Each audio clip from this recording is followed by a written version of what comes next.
নূর এসেছে, নূর এসেছে, নূর এসেছে, নূর এসেছে, নূর এসেছে, নূর এসেছে, নূর এসেছে।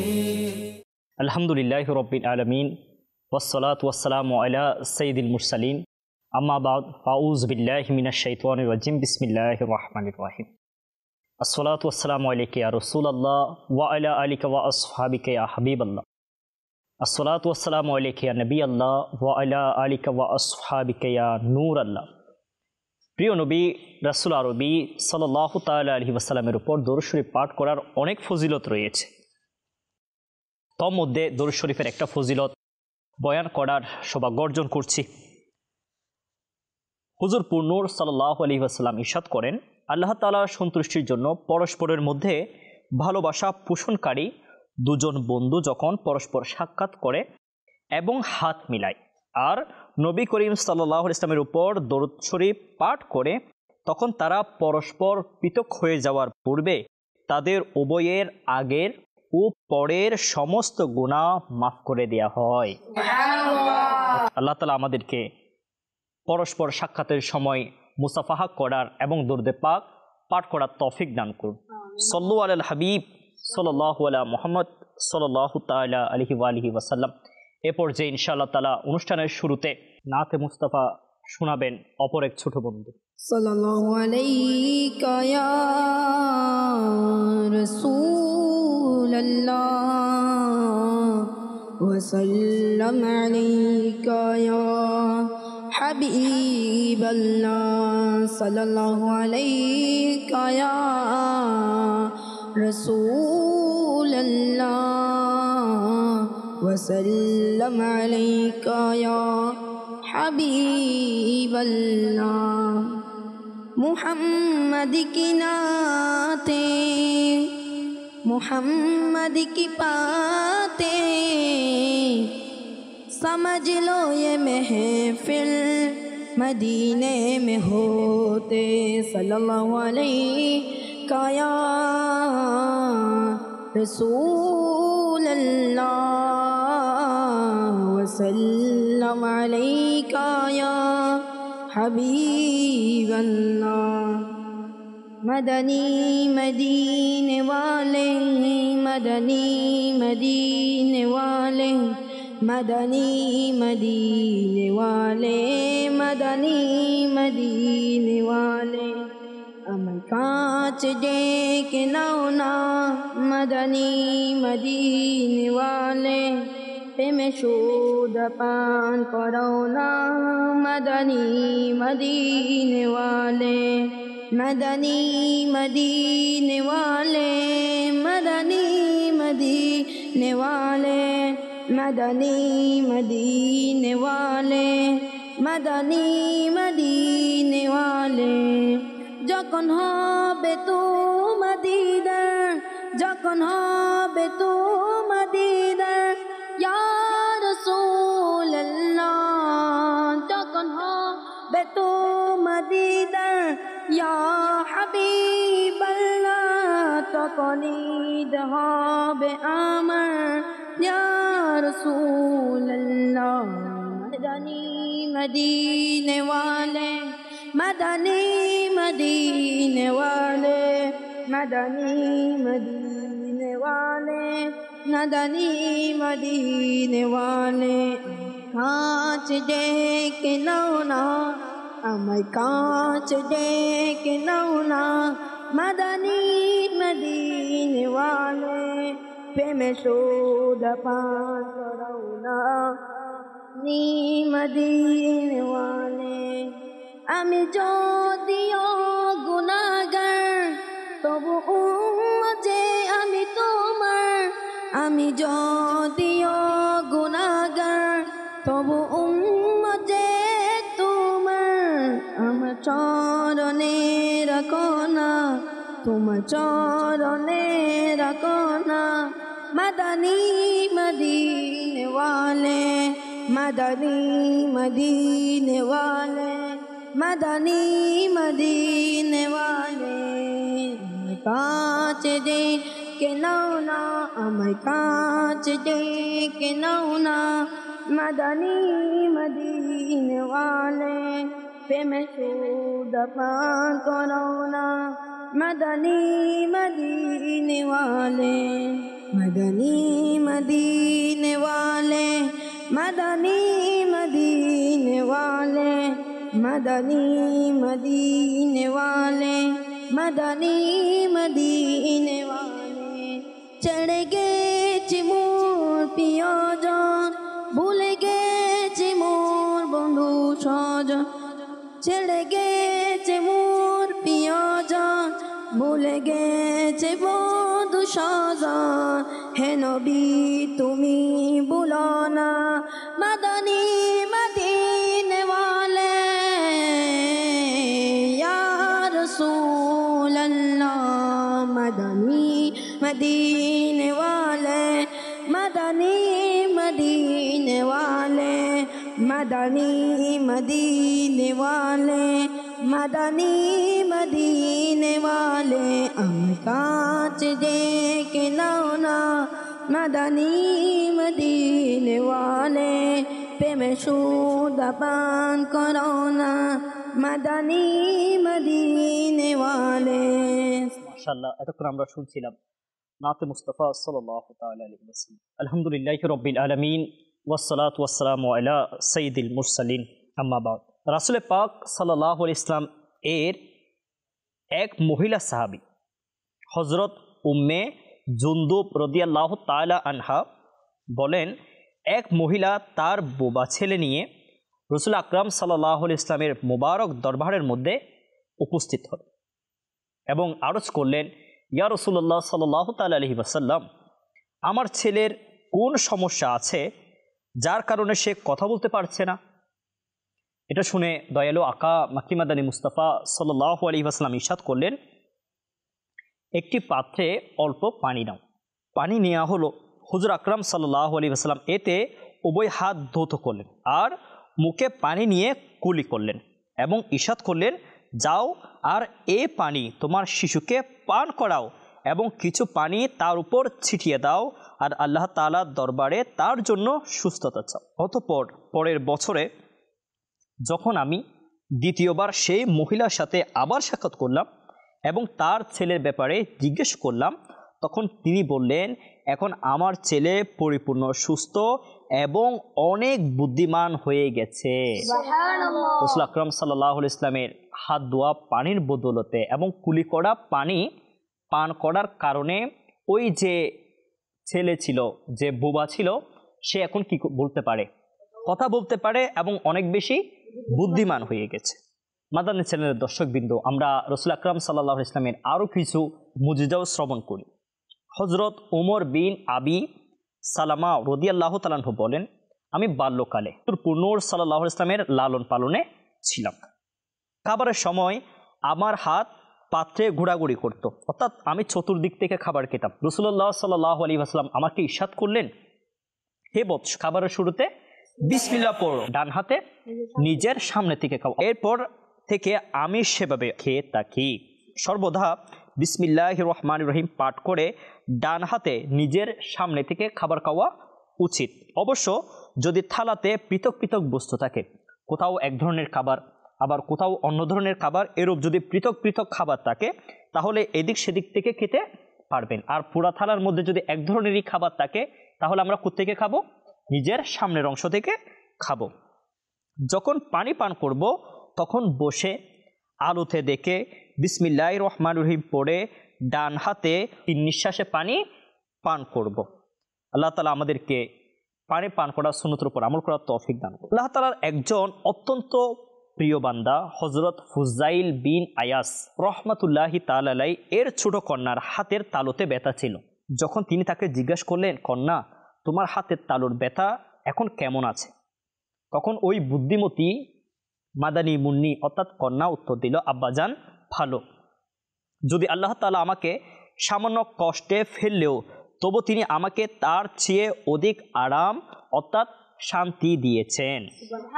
সেটা এভাবে যে শুধু আমার হাতের তালুতে ব্যথা ছিল, কিন্তু অবশিষ্ট শরীর যেমন চোখ, নাক, কান, গলা ইত্যাদিতে কোনো কষ্ট হয়নি, আর এর জন্য আমি আল্লাহ তাআলার শুকরিয়া জ্ঞাপন করছি।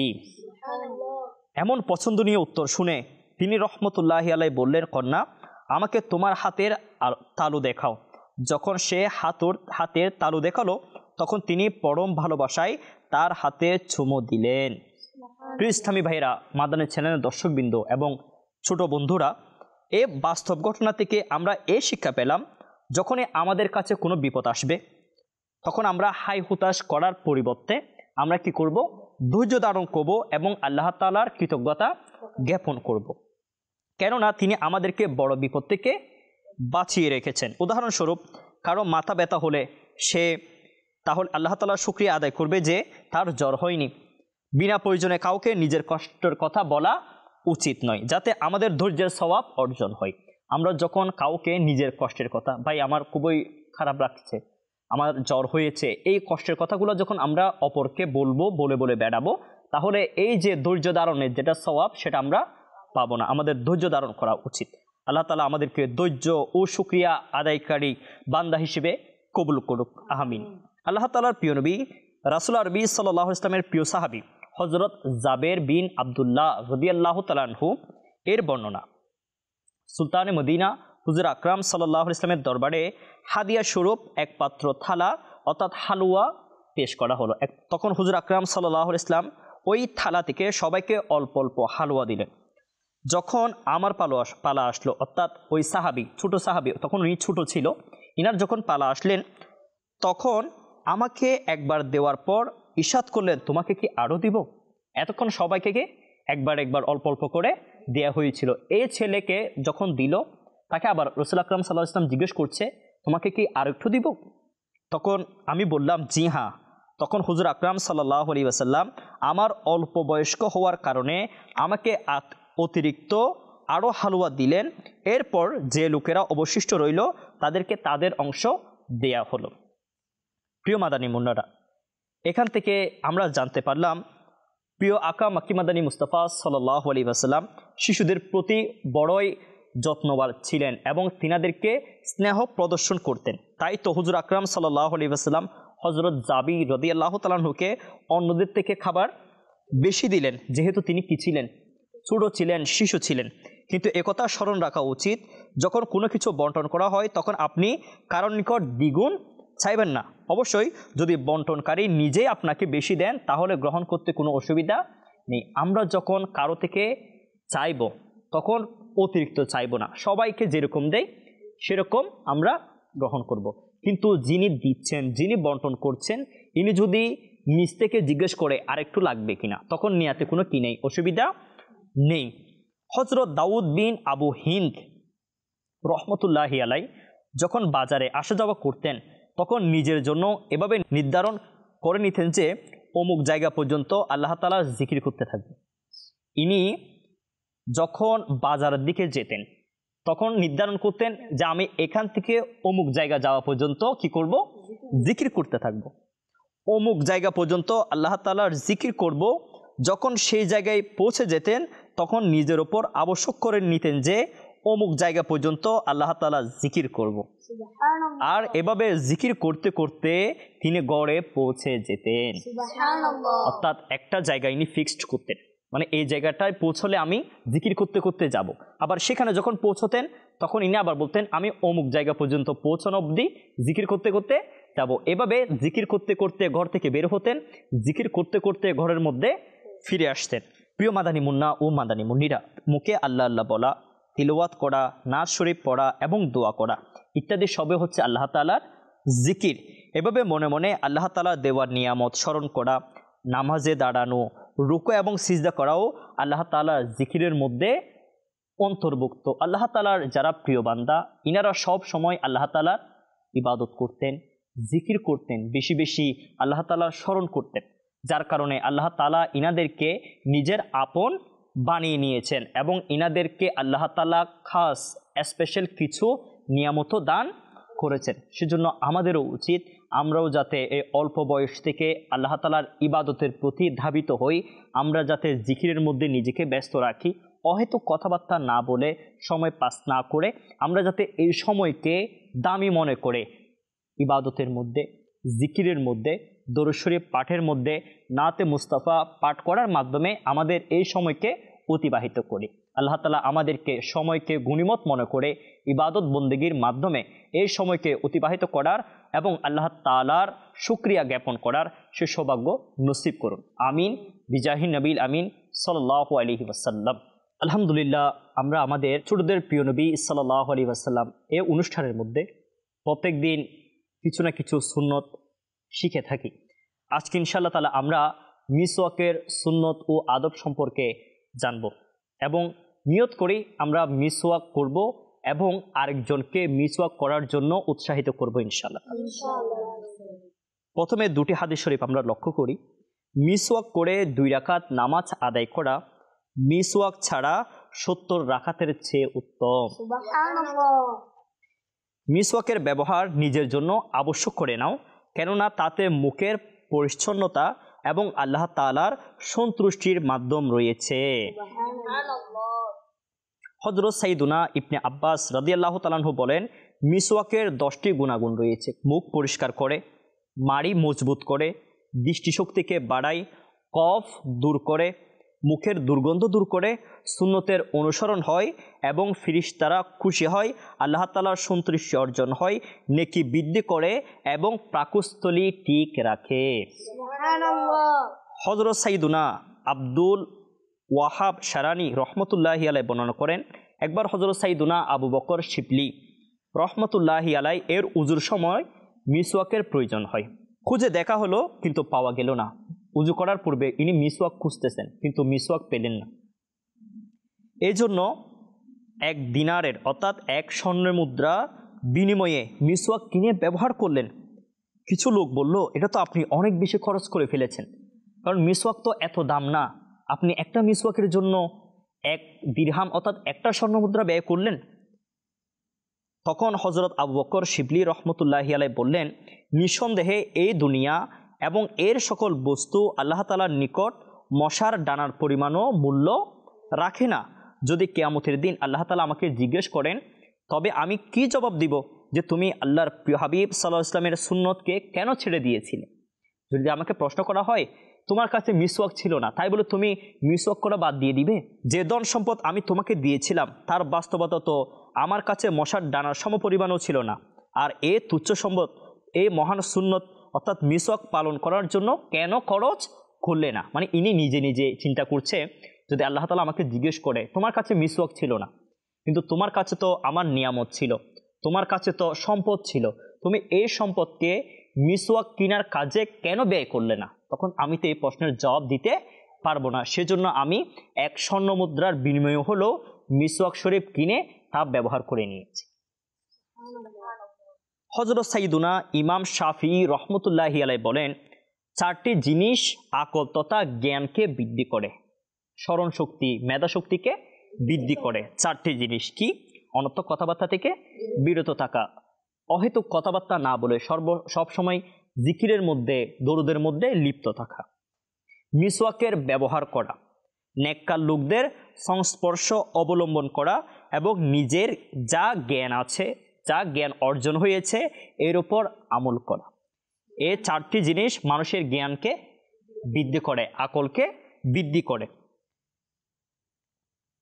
মিসওয়াক যেন কনিষ্ঠ আঙ্গুলের সমান মোটা হয়, এর থেকে যাতে বেশি চিকন না হয় সে বিষয়ে আমরা লক্ষ্য রাখবো। মিসওয়াক যেন 1 বিগত পরিমাণ থেকে বেশি লম্বা না হয়। মিসওয়াকের আঁশ যেন নরম হয়। শক্ত আঁশ দাঁত এবং মাড়ির মধ্যে ফাঁক অর্থাৎ গ্যাপ সৃষ্টি করে। মিসওয়াকের যেটা আঁশ সেটা আমরা চিবিয়ে একদম তুলতুলে করে ফেলব, যাতে করে এই আঁশগুলো যাতে শক্ত না থাকে, কারণ শক্ত আঁশ দিয়ে যদি আমরা মিসওয়াক করি আমাদের দাঁতের মধ্যে ফাঁকা তৈরি হয়ে যাবে এবং মাড়ি কি হয়ে যাবে, ছিঁড়ে যাবে। মিসওয়াক যদি তাজা হয় তবে খুব ভালো, নতুবা কিছুক্ষণ পানির গ্লাসে ভিজিয়ে রেখে নরম করে নিন। আমরা যখন মিসওয়াক ব্যবহার করব সেটা আমরা নরম করে ব্যবহার করব। শক্ত হয়ে যদি ব্যবহার করি তাহলে দেখা যাবে আমরা যখন মিসওয়াক ব্যবহার করছি আমাদের মাড়ি অনেক সময় কি হয়ে যাবে, ছিঁড়ে যাবে। সেজন্য আমাদের নরম করে মিসওয়াক ব্যবহার করতে হবে।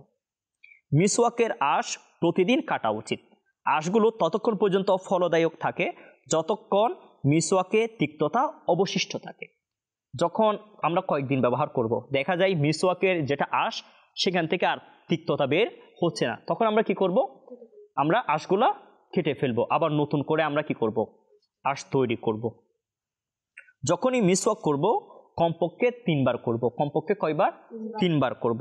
মিসওয়াক প্রত্যেকবার ধুয়ে নিব। একবার মিসওয়াক করলাম, ধুয়ে নিব, আবার মিসওয়াক করলাম, ধুয়ে নিব, আবার মিসওয়াক করলাম, ধুয়ে নিব। এভাবে কয়বার? 3 বার আমরা মিসওয়াক করব। মুষ্টি বেঁধে মিসওয়াক করার কারণে অর্শরোগ হবার সম্ভাবনা থাকে। অনেকে মুষ্টি বেঁধে মিসওয়াক করে। এভাবে করলে কি হবে? রোগ হবে, অর্শরোগ হবে। সেজন্য আমরা মুষ্টি বেঁধে মিসওয়াক করব না। মিসওয়াক উজুর পূর্ববর্তী সুন্নত। অবশ্য সুন্নতে মুআক্কাদা ওই সময় হবে যখন মুখে দুর্গন্ধ হয়। কখন সুন্নতে মুআক্কাদা হবে? যখন আমাদের মুখে দুর্গন্ধ হয়ে যাবে, মিসওয়াক করার প্রয়োজনীয়তা দেখা দিবে, সেই সময় যদি আমরা মিসওয়াক করি তাহলে আমাদের সুন্নতে মুআক্কাদা আদায় হবে। মিসওয়াক যখন ব্যবহার করার অনুপযোগী হয়ে যায় তখন সেটাকে ফেলে দিব না। অনেক সময় হয় আমাদের মিসওয়াক ছোট হয়ে গেছে বা সেটা নষ্ট হয়ে গেছে, তখন আমরা মিসওয়াককে যেখানে সেখানে ফেলে দিই, ডাস্টবিনের মধ্যে, রাস্তাঘাটে আমরা ফেলে দিই। আমরা সেটাকে যেখানে সেখানে ফেলবো না, কেননা এটা সুন্নত পালনের উপকরণ, এটা সুন্নতে মুবারকা, এটা আমার আপনার জন্য অনেক বড় একটা ফজিলতপূর্ণ জিনিস। সেটাকে কোনো জায়গায় সতর্কভাবে রেখে দিন কিংবা দাফন করে ফেলুন, অথবা পাথর বা ভারী জিনিস দিয়ে বেঁধে সমুদ্রে ডুবিয়ে দিন। যখনই আমাদের মিসওয়াক করা শেষ হয়ে যাবে, ছোট হয়ে যাবে, বা যখন এটা নষ্ট হয়ে যাবে, আমরা সেটাকে দাফন করে ফেলবো, অথবা ভারী কোনো পাথর বেঁধে সেটাকে নদীতে ফেলে দিব, যাতে সেটা কি হয়ে যায়, ডুবে যায়। আল্লাহ তাআলা আমাদেরকে সঠিক নিয়মে মিসওয়াক করে আল্লাহ তাআলার সন্তুষ্টি অর্জন করার তৌফিক দান করুন। আলহামদুলিল্লাহ, আমরা ছোটদের প্রিয় নবী সাল্লাল্লাহু আলাইহি ওয়াসাল্লাম এই অনুষ্ঠানের প্রতিটি পর্বের মধ্যে আমরা অনুষ্ঠানের শেষে ছোট বন্ধুদের কাছ থেকে বিভিন্ন প্রশ্নের উত্তর নিয়ে থাকি। ইনশাআল্লাহ ছোট বন্ধুদের থেকে প্রশ্নের উত্তর নেওয়ার চেষ্টা করব। মাদানী চ্যানেলের দর্শকবৃন্দের উদ্দেশ্যে এবং ছোট বন্ধুদের উদ্দেশ্যে এ পর্যায়ে প্রশ্ন হচ্ছে, মিসওয়াক করে 2 রাকাত নামাজ আদায় করা মিসওয়াক ছাড়া কত রাকাত নামাজের চেয়ে উত্তম? কে পারব? মাশাআল্লাহ, হুজুর আপনি বলেন। 70 রাকাত নামাজ চেয়ে উত্তম। সুবহানাল্লাহ। মিসওয়াক করে 2 রাকাত নামাজ আদায় করা মিসওয়াক ছাড়া 70 রাকাত নামাজ আদায় করার চেয়ে উত্তম। মাশাআল্লাহ, মারহাবা। যে এ পর্যায়ে প্রশ্ন হচ্ছে, মিসওয়াক লম্বায় কতটুক হবে? এই প্রশ্নের উত্তর কে দিতে পারবে?